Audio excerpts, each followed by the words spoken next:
At the beginning of this, maybe I was more skeptical.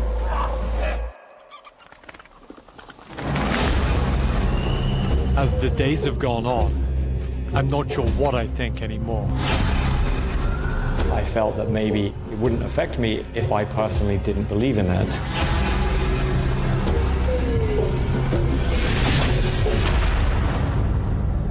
So, knowing what you know now, would you still get cursed?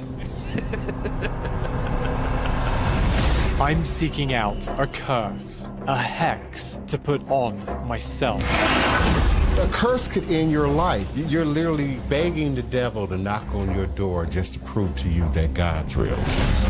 He could curse you with stupidity, but we think you got that down. Despite the warnings, I'm investigating the real-world effects of dark magic. Looks like you have a lot of love and a lot of opportunity. You are going to cause damage to that. How do you feel after doing this? Evil. That must be quite seductive. That's the power you're calling on. The devil, right? Quite seductive. I'm going to enter into a pact with Satan. Señor Satán, Lucifer, presentamos a este hermano. Con tu fuego purifica. Wyong is pretty much the epicenter of all black magic. People are very scared to even talk about it. Y'all better not call me at 2 o'clock in the morning talking about this man is dead. I don't want to hear that. I have this physical feeling that something bad is coming. What have I done? You're going to have to find faith in this in order to undo it.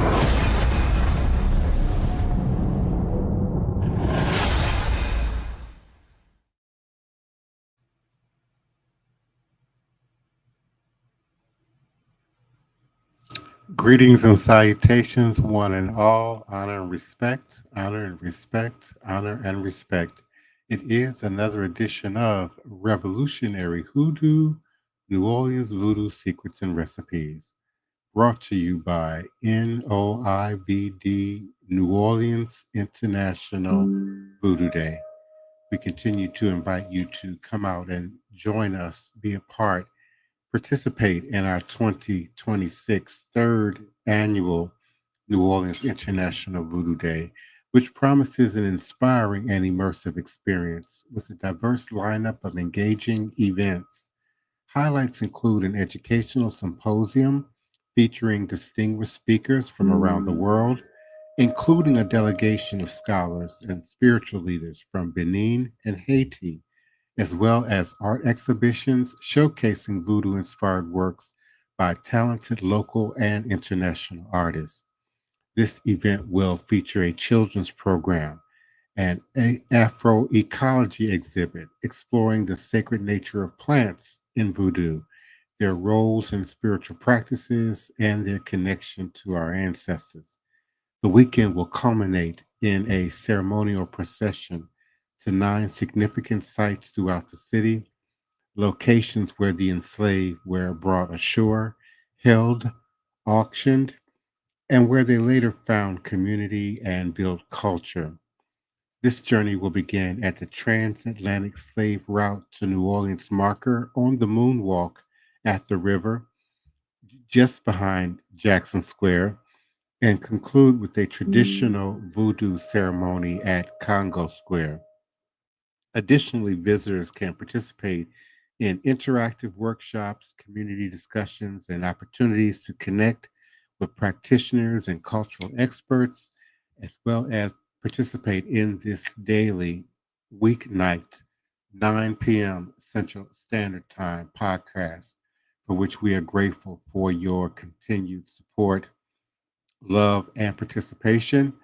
And certainly, if you are visiting us in the YouTube, we ask that you go right down to the bottom there of that chat box and click the like, subscribe, follow, even hit the $ and boost your comments here in the chat.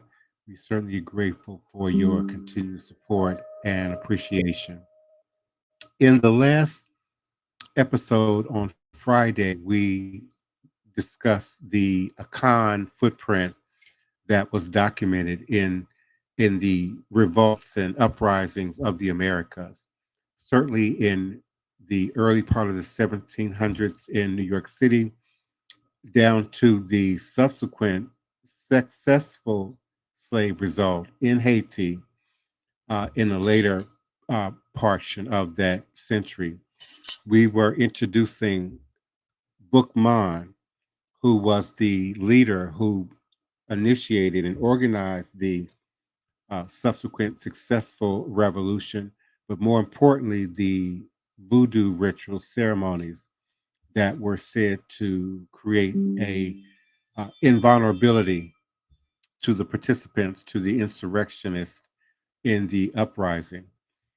Of the ethnic origins of Bookman, little is known except that he was supposedly a fugitive slave originally from Jamaica.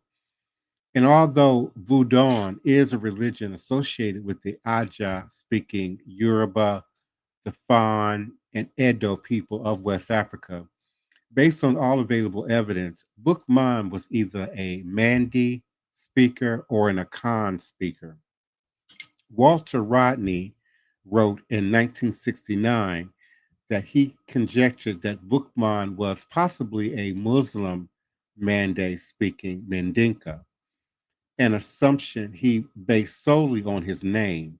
And this is because an educated Muslim Mandi speaker in Upper Guinea was often referred to as Bookman by English traders in the 18th century due to that person's education and command of Quranic verses.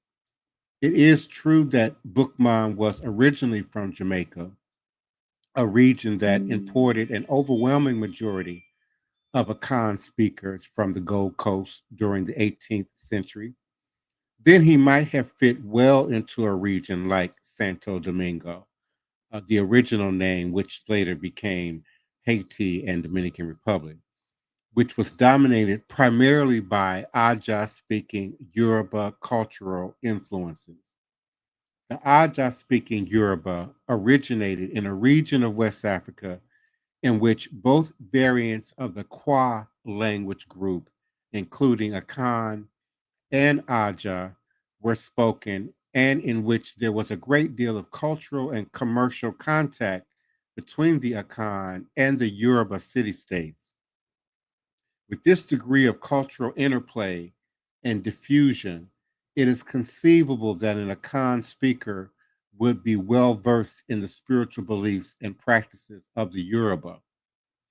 If Bookman, in fact, was an Akan speaker, this would represent a significant phenomenon because belief in conjure and magic could be found among West African peoples. The conjurer in the Americas served as a cultural bridge with the ability of transcending cultural differences between African groups. As an Akan speaking Voodoo priest, Bookman influenced the actions of Aja speaking Yoruba, Edo, and Fan, as well as the Bantu speaking Congolese and Angolians, the principal import populations in the decades leading up to the revolution. The notion among European slave traders and planters that randomizing or mixing African ethnic groups together effectively undermined resistance would have been rendered implausible with the presence of such cultural bridges as the conjurer and with the shared beliefs among many African and American born slaves in the power of conjurers to wield supernatural and magical forces. And that footprint can still be found demonstrated in 21 divisions in Dominican Republic demonstration of voodoo, as well as the various houses representing the ethnic variations within the Haitian voodoo traditions. Conjurers and other African spiritualists were present in a variety of North American conspiracies and plots, including important examples in New York City in 1741, Richmond, Virginia in 1800, and Charleston, South Carolina in 1822. In terms of the Charleston, South Carolina conspiracy, initiated by Denmark Vesey, the involvement of three separate conjurers in the planning and recruiting phases further demonstrates the notion that conjurers could indeed act as a bridge between Africans from various ethnic backgrounds. The first conjurer, Gullah Jack Pritchard, was perhaps the conspiracy's most important leader next to Vesey. Also known as Kuda Jack, he had a multi-dimensional role in the conspiracy. Gullah Jack, similar to Peter the Doctor in New York City and the Obeah doctors in the British Caribbean, provided the insurgents with talismans said to render them nearly invincible.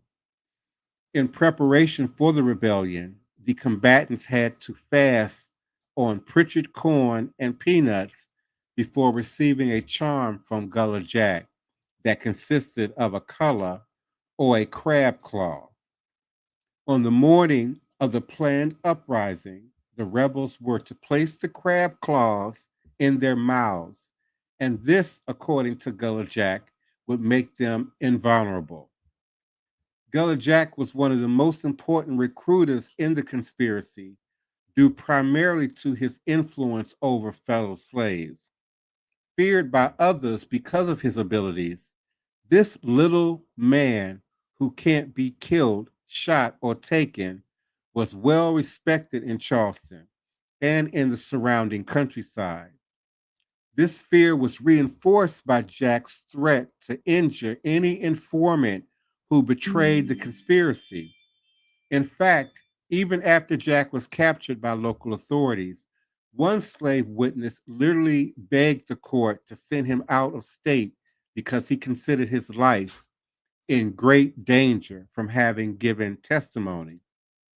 This witness concluded his testimony by stating, "I was afraid of Gullah Jack as a conjurer."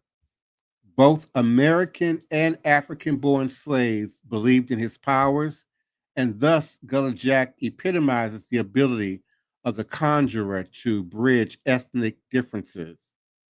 Of likely Bantu speaking Angolan background, Jack held sway over Akan, Igbo, Mandi, Gullah, French speaking Haitian, and English speaking American born slaves alike. One of Gullah Jack's most important recruits was a blacksmith named Tom Russell. And according to the testimony of fellow conspirator Henry Haig, when Jack was asked what he would do about weapons, he replied he would have some arms made at the blacksmith shop. It would be at Tom's blacksmith shop that 6 spear-like weapons were crafted and later transported to Gullah Jack in preparation for the rebellion. But Tom Russell was not only a blacksmith and Jack's second in command, he was also an apprentice conjurer. Henry Haig noted Tom Russell, the blacksmith, and Jack are partners. Jack learned him to be a doctor, a conjure doctor. Jack said Tom was his second, and when you did not see him, you see Tom. You see Gullah Jack. A third conjurer played another pivotal role in the planning of this revolt. His name was Philip, and he was described in the trial records as a blind preacher. On one occasion during the initial stages of the conspiracy, Monday Gell and Peter Poyes brought a slave named William Gardner to Philip's house. Monday remarked in his testimony that the blind preacher addressed William and asked him why he looked so timorous, and quoted a passage from a biblical scripture. William Garner was greatly alarmed by this inquiry, which seemed extraordinary, knowing that the old man was blind. However, Philip was not completely without sight. At his birth, a cowl covered his face, And according to African folklore, this granted him the ability to foresee events and communicate with the spirit world. We call that being born with a veil over your face. And in his testimony, Philip claimed that being born with the call gave him the gift of second sight, which came to him after prayer or in dreams. And although the court later deemed this high priestess of sedition to have had some role in the conspiracy, Philip was never tried. It was quite clear from the trial testimony that the conspirators often gathered at his house and that his words would help reassure any frightened recruits. However, because of his second sight, he predicted the failure of the revolt, and this probably explains why he did not face punishment. Philip claimed in his testimony that although the conspiracy was never specifically mentioned to him, he had foreseen something of that sort and therefore had advised his visitors on one occasion to give up the business. And despite his rather ambiguous role in the rebellion, Philip's presence is definitive proof of continuing Afro-Atlantic religious influences on slave resistance. The significance of the cow with which Philip was born has far-reaching ramifications for the continuation of African spiritual conceptualizations in North America. And again, the belief, or at least the talk about being born with the veil, still exists in the Deep South till this day. The insightful interviews performed in the 1930s by the Georgia's Writers Project illuminate the significance of the cow in communities across the American South. Ex-slave Mary Hunter claimed that her belief in ghosts was due to the fact that she can see them. You see, I was born with the double cow over my face, and anybody knows that a person born with a cow over their face can see ghosts. And this widespread belief can be found throughout the slave South. A common interpretation of the meaning of the cow as a sign they will be very wise and can talk with the spirits was an ambiguous feature of the slave ethos. The near identical meaning of the cow among Africans in Dahomey, the Gold Coast, Dutch Guyana, Jamaica, Haiti, and the American South further demonstrates that enduring African spiritual concepts were lasting influences on the actions of enslaved Africans throughout the Atlantic world and still exists till this day. I want to thank my chat audience for being present. Britt Brat Dash, thank you so much for returning. Nina Lloyd, greetings and salutations to you and yours.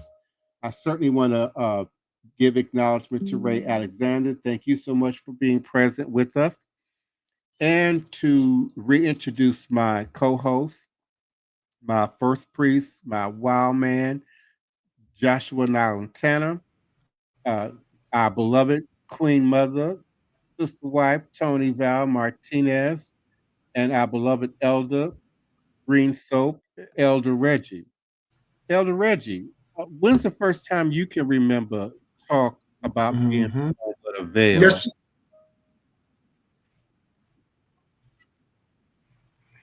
Good evening, Divine Prince, Sister Toni, Collective Chat, and Brother Joshua. I know I was a child when I used to hear people talk of that being born with the veil over their face or the caul, and it's like a white substance that comes over the forehead that covers the eyes, and it get removed, and it gives one second sight. I believe that. I know it to be true, and I support that 100%. You don't hear much talk about it amongst women anymore. The younger generation, I don't know, they don't take too much stock in that, or they don't know about it because it wasn't passed down through the generations. The majority of the young people we have now, they came through rough because of the crack epidemic affected a lot of them and their living and their growing up and who they grew up with and where they grew up with. So I guess a lot of stuff was interrupted during those years that it was really prevalent. But I don't even much hear anybody say anything about that anymore. It was prevalent in my time. It was prevalent in the day.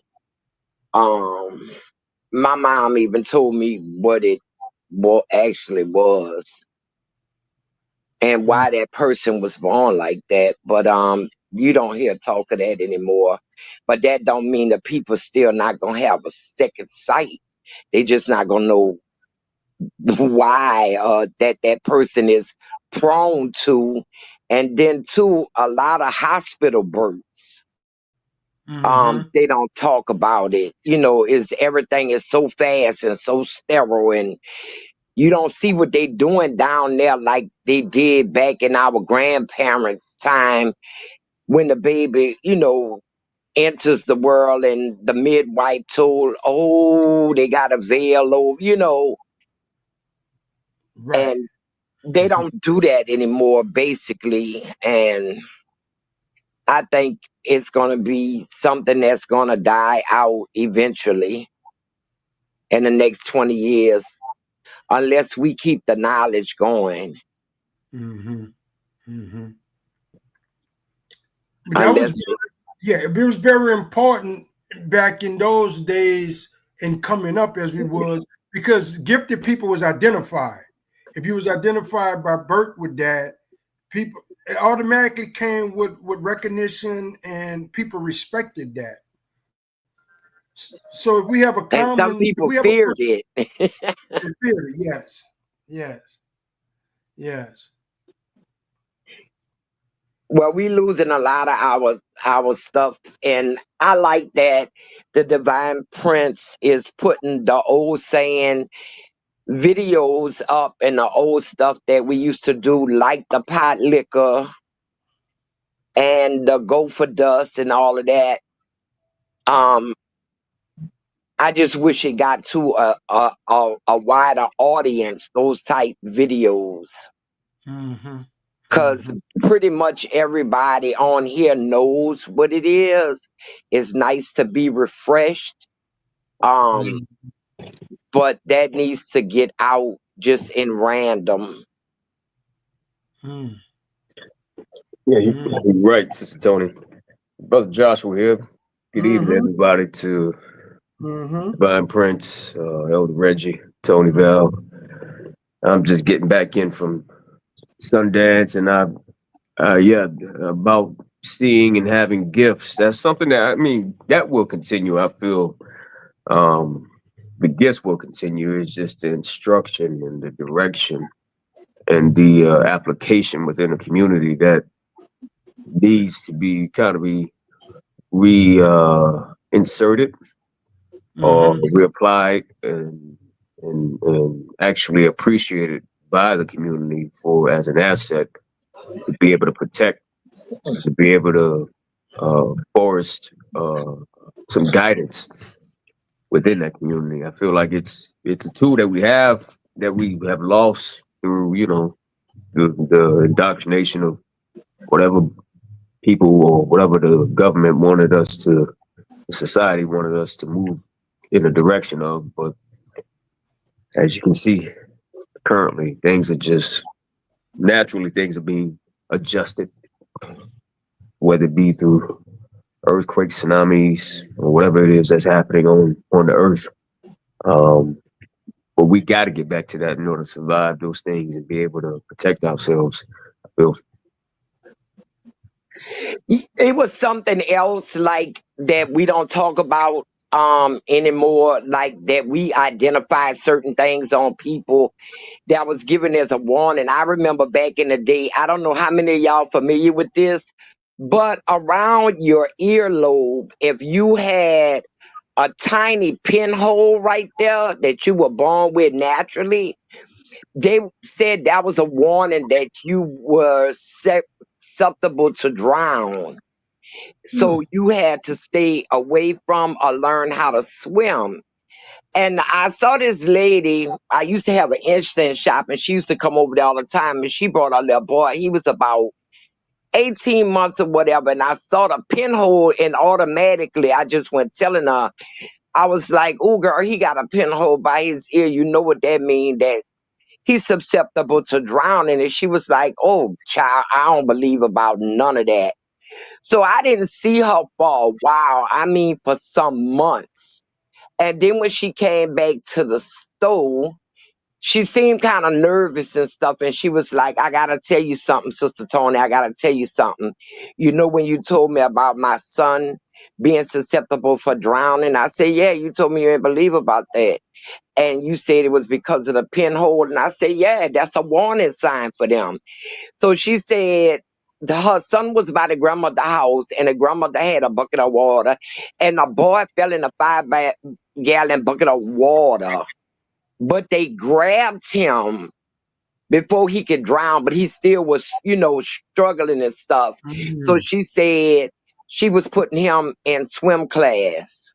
Now, I don't know if even knowing how to swim would stop that from happening, but that's one of the old things that we could look at people and tell when babies was born what to be aware of them around, what, you know, protections you needed to place on them.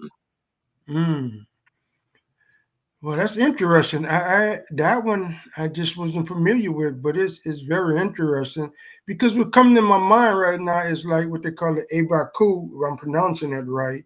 Kids that pass from one life to the other, and they come back with certain marks on the body, and people recognize that mark and say it's an AYIBOBO, that person been here before. So that hole on the ear may have been a mark of, let's just say, a child of the water spirits. Yeah. And somehow, if they get back to the water, they'll leave this world through water. That's how I'm looking at it. A lot of people say that birthmarks are AYIBOBOs.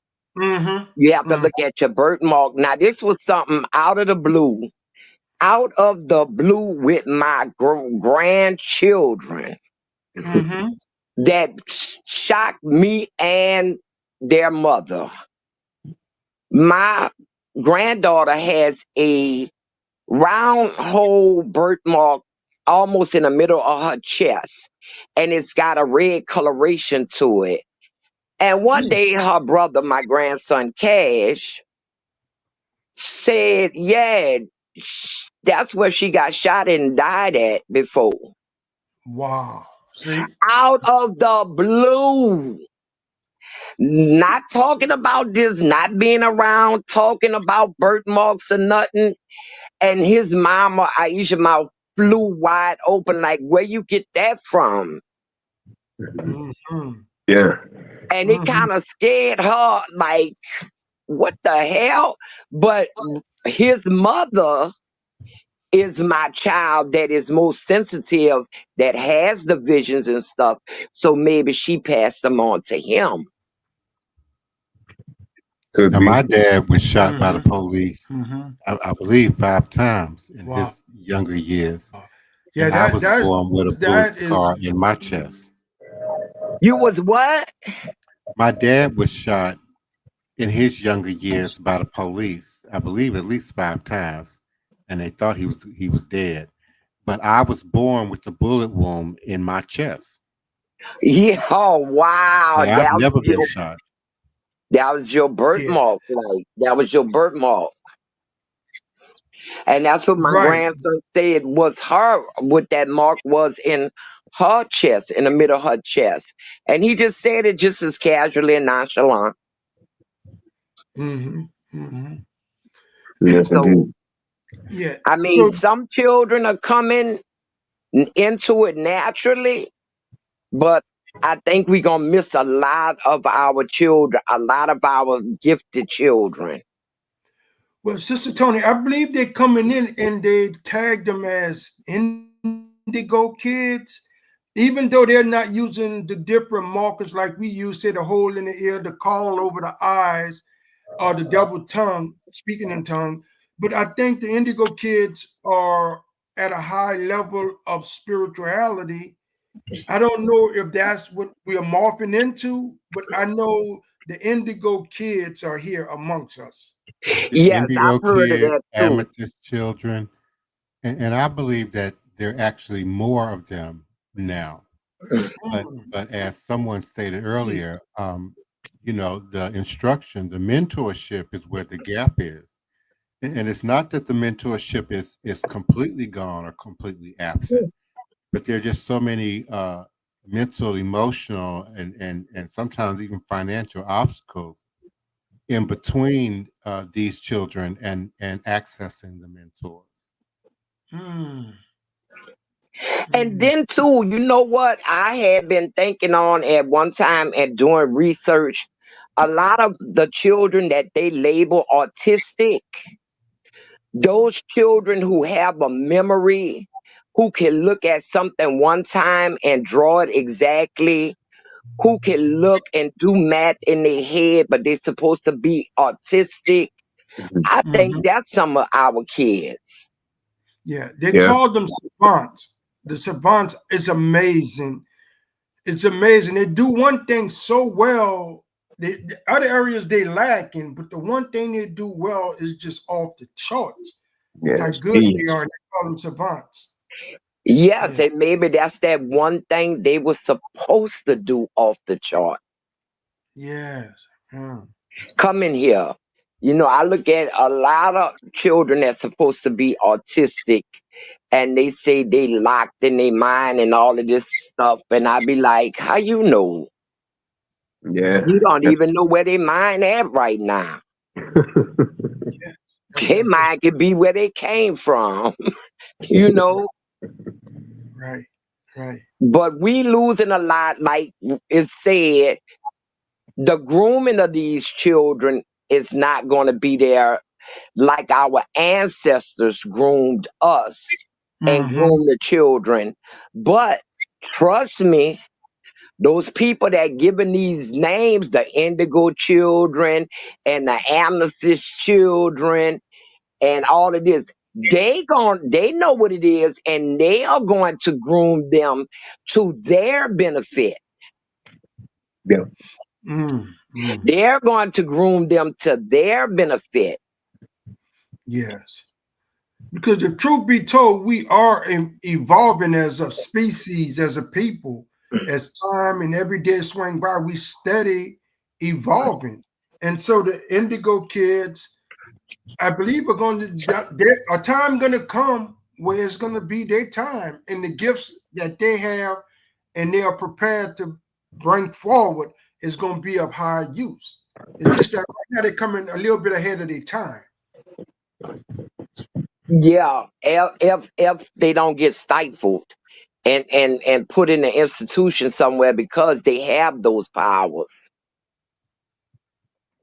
Everything going crazy. Trump just said he thinking about charging tourists to come here have to put up $15,000. Oh man, that man losing his mind. Yes. And now he's ordered the Democrats from Texas to be arrested and put in jail because they left the state because Texas doing some underhanded redistricting stuff. And nobody is stopping him from doing nothing. He's just running on a long leash, no leash at all. Yeah. All he have to do is let somebody head turn him to the occult. Yep. I saw also turn this. his thinking to the occult and occult type stuff, and he gonna run with it. I saw also he's something about his funding that PBS might be shutting down and going other, talking about the kids and about education. PBS is a very, for a long time, it's been a staple of education outside of the Orthodox. He definitely got a hard on for education. Yeah. He definitely, because you can't control educated people that easily. That's the number one thing. That's why the big part of them not wanting the enslaved to learn how to read and write. And we can see once we did in larger numbers start to know how to read and write, more enslavement, more uprising, more slave passes written that allowed people to get to freedom if stopped by the patrollers. I mean, knowledge is a powerful thing. Yeah. And the number one thing in controlling people is to keep them as ignorant as possible. True. So he's just doing, those that can afford it are the ones he wants to be educated. Those that can't afford it, they automatically sentenced to a life of working class. Unless they are exceptional and someone pulls them out of that area, like a child that has a high IQ in public school or something like that. But he is definitely setting up this country to go backwards in time. They changing child labor laws. More evidence that they want to not educate children for them to be a part of the working class. So it's kind of hard around here right now, but we gonna get through it. Yeah. We gonna get through it. It's enough of us know what's going on and know what to do. So we gonna pull through it. Yes. We gonna pull through it. So time has come to an end. I want to thank everyone in our listening audience for coming. Oh, another note I want to say. Somebody then bought Annabelle. Wow. Oh, wow. That's dangerous. They done sold Annabelle in the whole house to a comedian and his partner, a white guy. His first name, Matt. I forgot what his last name is. But they done bought Annabelle. She back in action again. And they say the guy who was touring with her appears to have died from a heart attack.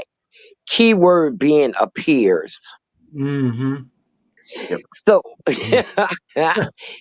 so I would like to turn it over to Elder Reggie to close us out on that note. Thank you, Sister Toni. Thank you, Divine Prince, for an excellent show.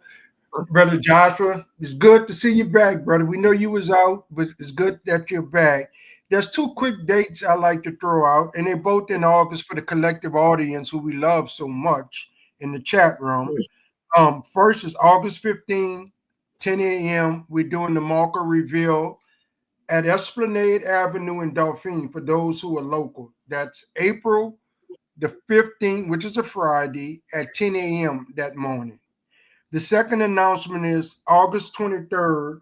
We're doing a collective prayer for practitioners of all faiths, just to try to do some prayers for coming together of healing. The country need healing, the city need healing, the state need healing. And we want to pull our collective thoughts together and pray in that way. So that's August the 23rd. And we'll have to get the exact location and date for you, but we'll be following up with that. With that, I like to say, lest we forget, the spiritual medicine of voodoo brings healing and relief from the shackles of slavery that binds the master and the slave to the same chain of social division. We must heal. We have to continue to pray. With that, I say, Ashe, Ashe, Ashe. Good night, everyone. We love you all. Good night. Good night, everyone. Good night, Odabo. Vodou.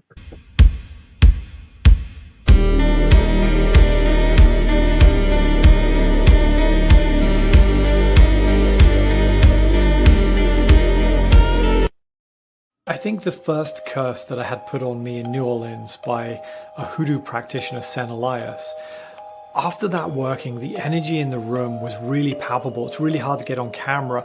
The energy that we were all feeling.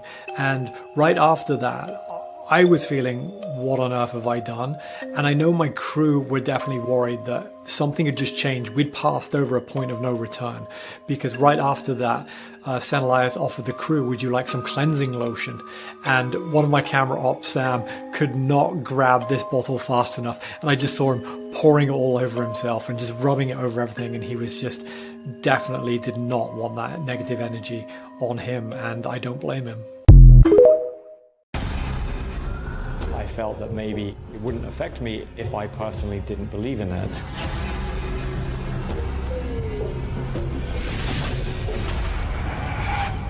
So, would you still get cursed? How do you feel after doing this? Evil. That must be quite seductive. That's the power you're calling on. The devil, right? Quite seductive. Señor Satán, Lucifer, con tu fuego purifica. Y'all better not call me at 2 o'clock in the morning talking about this man is dead. A curse could end your life.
Please, allow me to show you something.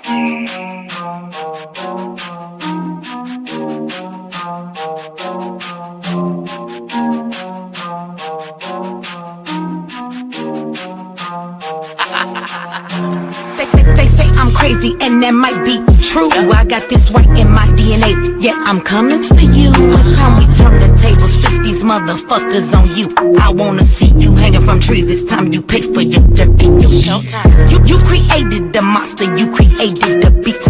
Now all this savagery you just gon' reap. I'm coming home, daddy, to the plantation, and I'm taking the lives of everybody, including the children, on some Nat Turner. Oh, do you hear that sound? It's about to go down. Unleash the beast, we about to tear this motherfucker down. Do you hear that sound? It's about to go down. Unleash the beast, we about to tear this motherfucker down. I met my girl Harriet at the gate. If you wanna know how she doing, yeah, she's straight. But she had one question: when we gon' get up? All that talking tough, yeah, we don't walk it tough. She got it locked and loaded, got that piece up on her side. She looked me in my eyes and said, "Meet you ready to ride?" Moving forward, you gotta use both eyes. Watch your front and watch your back. Keep your hands up on your gas. Do you hear that sound? It's about to go down. Unleash the beast, we about to tear this motherfucker down. Do you hear that sound? It's about to go down. Unleash the beast, we about to tear this motherfucker down. He sit at the table, but he don't order no bacon. He greet me in those words, assalamu alaikum. Got them glasses on his face and them waves in his head. He go by the name of Detroit Westside. He looks me in my eye and says, "You only get one try. Know that your biggest opposition will come from the inside. I know you wanna love them all, but don't even try, because they'll smile up in your face while plotting your demise." Do you hear that sound? It's about to go down. Unleash the beast, we about to tear this motherfucker down. Do you hear that sound? It's about to go down. Unleash the beast, we about to tear this motherfucker down.